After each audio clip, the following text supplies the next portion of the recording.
Schönsten oder schlimmsten? Schlimmsten. Okay. Date, schlimmsten Date. Oh, die eine, sie war unglaublich. Oh. Ja, alles klar. Cool.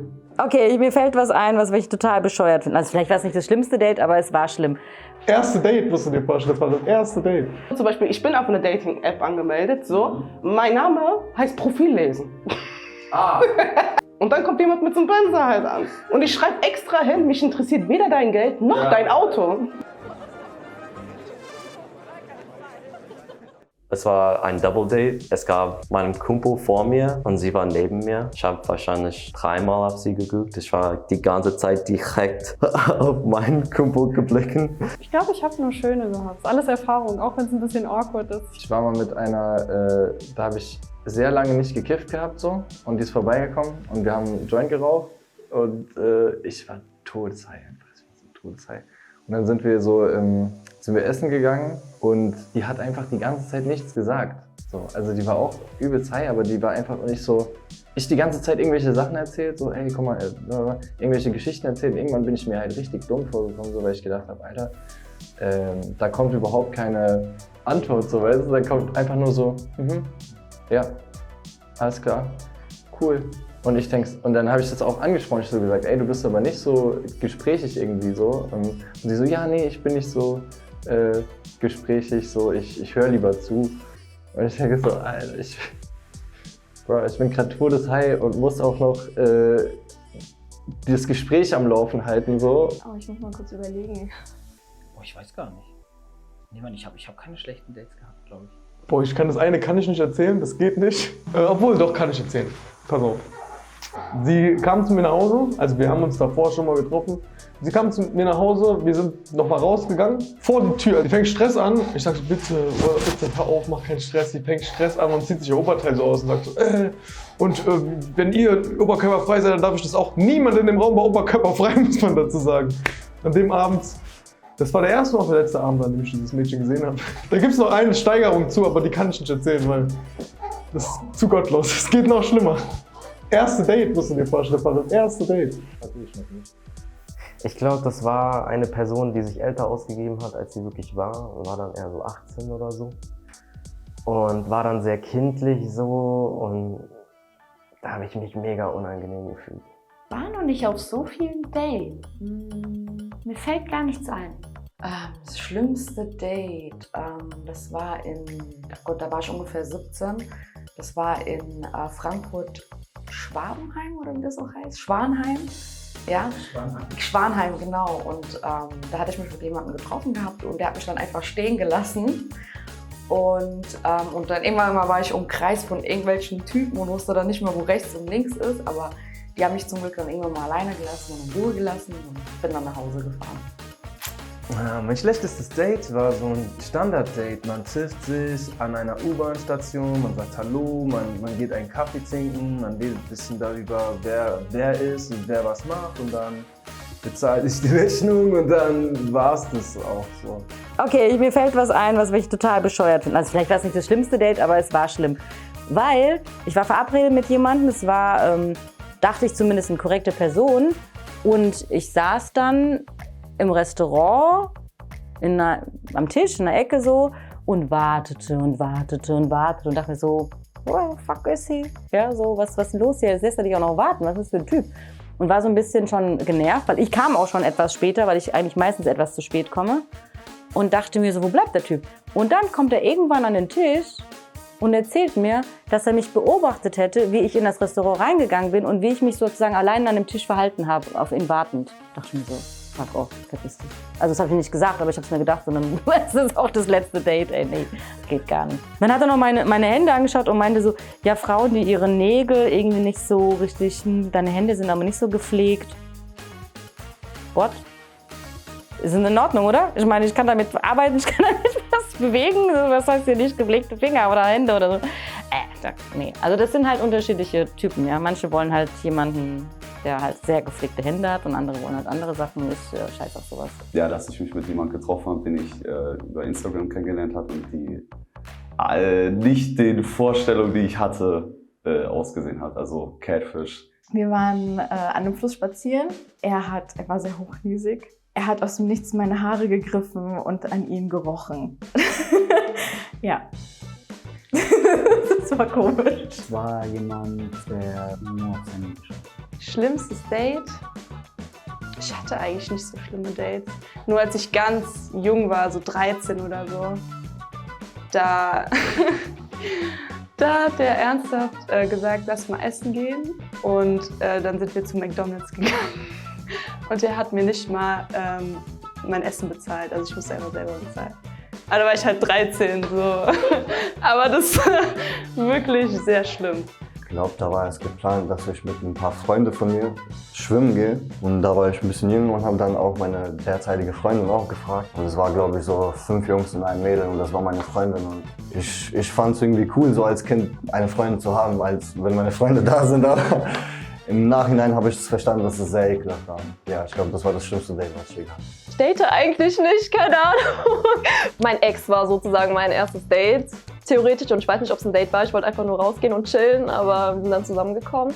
Und so richtig, mein erstes Date hatte ich, glaube ich, auch erst so vor kurzem. So. Also ich hatte keine schlechten Dates, weil ich gehe nicht auf Dates. Im Winter irgendwann, ich glaube Oktober, November oder irgendwie sowas. Und ich glaube, ich habe wirklich noch nie in meinem Leben so oft ja, safe und ja und irgendwie sowas gesagt. Also es war ein bisschen, war jetzt auch nicht so schlimm, aber es war alles in allem wirklich einfach kein Vibe und so. Es hat nicht so gebockt. Ich habe einmal einfach so lange gesprochen über so Sachen, die mich null interessiert haben. So. Dann denke ich mir, okay, wenn du nur sprichst, dann kann ich auch zu Hause bleiben. Dann kannst du auch vom Spiegel reden. Aber schlecht war es jetzt nicht, war nur langweilig. Oh Gott, okay, da muss ich kurz nachdenken, da gab es echt viele. Und dann haben wir uns getroffen und wir haben dann direkt zusammen einen Joint geraucht. Und dann wussten wir überhaupt nicht mehr, was wir reden sollen, weil wir beide so stoned waren, dass wir gar nicht mehr miteinander interagieren konnten.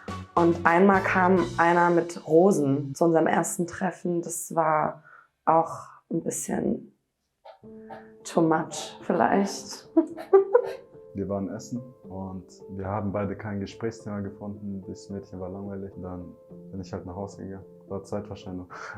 Ich war in Australien nach der Schule und dann war ich in so Hostels und es war so ein 12-Betten-Hostel und da waren nur so Typen und ein Typ war irgendwie voll komisch und keiner mochte den, aber irgendwie hatte ich Mitleid mit dem und bin dann mit ihm so Bowling gegangen. Aber ich bin halt, also für mich war es kein Date. Ich wollte einfach nur so Bowling gehen und ich wollte auch nicht spielen. Und irgendwie dachte er, glaube ich, es ist ein Date. Und dann wollte er danach mit mir irgendwie Eis essen gehen und wir saßen auf so einer Decke. Und für mich war es halt nur freundschaftlich. Und dann hat er, glaube ich, er ist so näher gekommen und ich bin so zurückgegangen. Und er wollte mich irgendwie küssen. Aber ich war ja, okay, wir können ja jetzt gehen.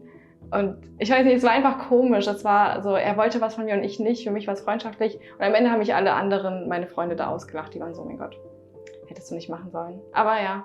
Das war Corona und ich habe in der Uni ein Online-Meeting gehabt. Da hat mich ein Mädchen angeschrieben. Die hat mich auf meine Mütze angesprochen. Ich hatte so eine Mütze an von Fahrradkurieren. Das war so eine Brooklyn-Mütze. Das ist so eine Marke aus New York. Machen meistens, ist aus der schwarzen Community und die ist selber auch schwarz.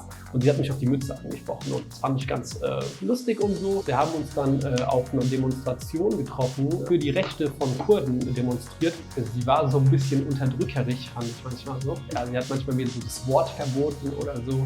Ja, und dann hat sie irgendwie dann auf der Demo ihre Mädels getroffen und hat mich dafür so liegen gelassen irgendwie. Und das fand ich so ein bisschen so, hey, wenigstens ein bisschen Anstand.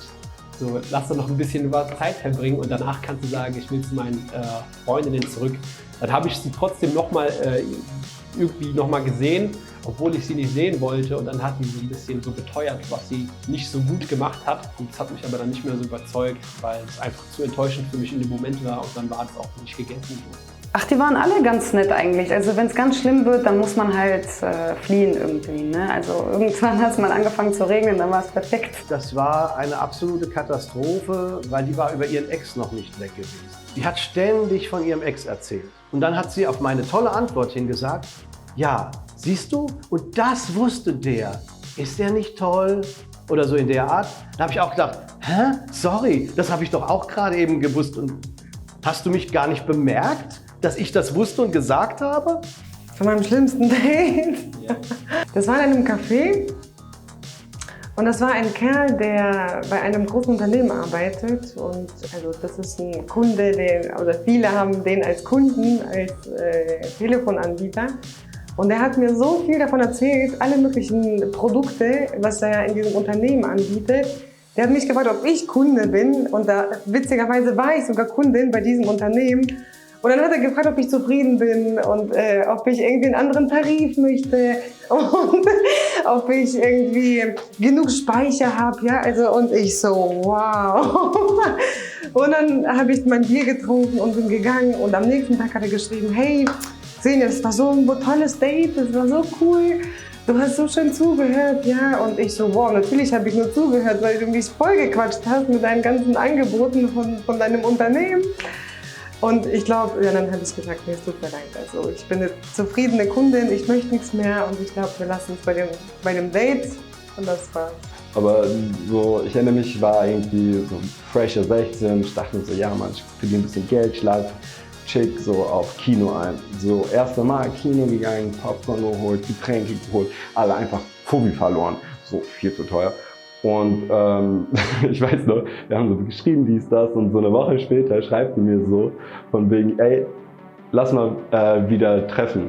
Und ich bin so, ja okay, was willst du machen? Und die sagt so, ja lass Kino wieder gehen. Ich bin so, ja okay, aber nur wenn du ladst. Ich kann es ja nicht leisten. So. Und mäßig das Schlimme ist, dass wir dann uns nie wieder getroffen haben. Wir haben uns auf Tinder kennengelernt. Wir haben nicht viel geschrieben, so nur 15 Minuten oder so. Und wir meinten, komm, lass einfach ein Date gehen, gucken, wie es geht. Die war so unhöflich. Sie hat die ganze Zeit war sie nur auf dem Handy, hat Snapchat geguckt und Instagram und alles Mögliche.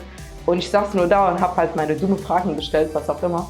Habe halt einfach versucht, ein bisschen Unterhaltung zu haben. Und dann hat sie nie Fragen zurückgestellt. Und irgendwann habe ich sie gefragt, bitte mach dein Handy auf Flugmodus, das nervt mich gerade. Und sie so, nee, also das ist komisch. Und ich so, okay, tschüss, nie wieder. Also ich hatte nicht so viele Dates, wenn ich ehrlich bin. Ich bin nicht so eine Dating-Person, ich bin mehr so Beziehungsperson. Ich kann nicht sagen, dass ich schlimme Dates hatte. Es war einfach nur unangenehm für mich, weil ich dann gemerkt habe, dass die Person mehr wollte als ich. Das schlimmste Date war gewesen, als es schon so mit einem richtig fetten Benzer irgendwie angekommen ist. So. Die ganze Zeit im Date schon tendiert hat, ich hole dich mit einem fetten Benz ab. Dass ich schon gesagt habe, ich stehe nicht im Fahrzeugbrief drin, dann würde ich es verstehen, wenn du da damit so rumtragen würdest. So, mir ist es ja relativ, ob jemand mit einem Scooter, ohne Auto, Bahn, ist ja scheißegal. Und irgendwie habe ich das Gefühl gehabt, so dieses Date war mehr mit diesem Auto, also ich habe mich mehr mit diesen Fahrzeugbrief und Fahrzeugsachen auseinandergesetzt, wie mit ihm selber. Das war so das Schlimmste. Das meine ich ernst, gell? Der hat wirklich gesagt so, ah ja, diese Profilgröße so und so. Zum Beispiel, ich bin auf einer Dating-App angemeldet, so. Mein Name heißt Profillesen.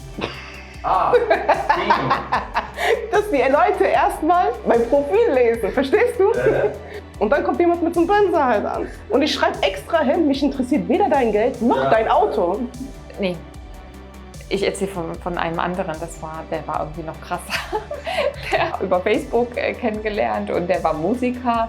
Als ich den getroffen habe, irgendwie, ich war total steif und angespannt und habe irgendwie gedacht, das ist eine ganz andere Person, die ich da im Internet kennengelernt habe. Und dann bin ich mit dem was essen gegangen. Und der hat immer so seine Hand auf mein Knie gelegt, ne? Und ich bin immer mehr weggegangen und der hat es irgendwie gar nicht geschnallt. Naja, auf jeden Fall habe ich die Hälfte gegessen, den Rest habe ich mir einpacken lassen und wollte einfach nur noch schnell weg. Der wollte mich nochmal zum Auto begleiten. Und ich dachte so, wie wimmel ich den ab, dass der gar nicht sieht, was für ein Auto ich fahre und dass er auch gar nicht mir mehr hinterherkommt, weil ich wollte dann irgendwo anders hin. Und der hat gar nicht der hat das gar nicht geschnallt. Der war dann irgendwie immer so aggressiver, hatte ich das Gefühl. Und der hat mich dann auch penetriert. Der hat mir ganze Romane geschickt, voll der Stalker. Ich habe den dann blockiert und dann war es vorbei. Und willst du auch ein Teil von Scharf sein und die Fragen beantworten? Dann füll das Formular unten aus. Okay Leute, abonniert alles Scharf. Sehr cooler Channel. Und ja, ihr verpasst was, wenn ihr nicht dabei seid.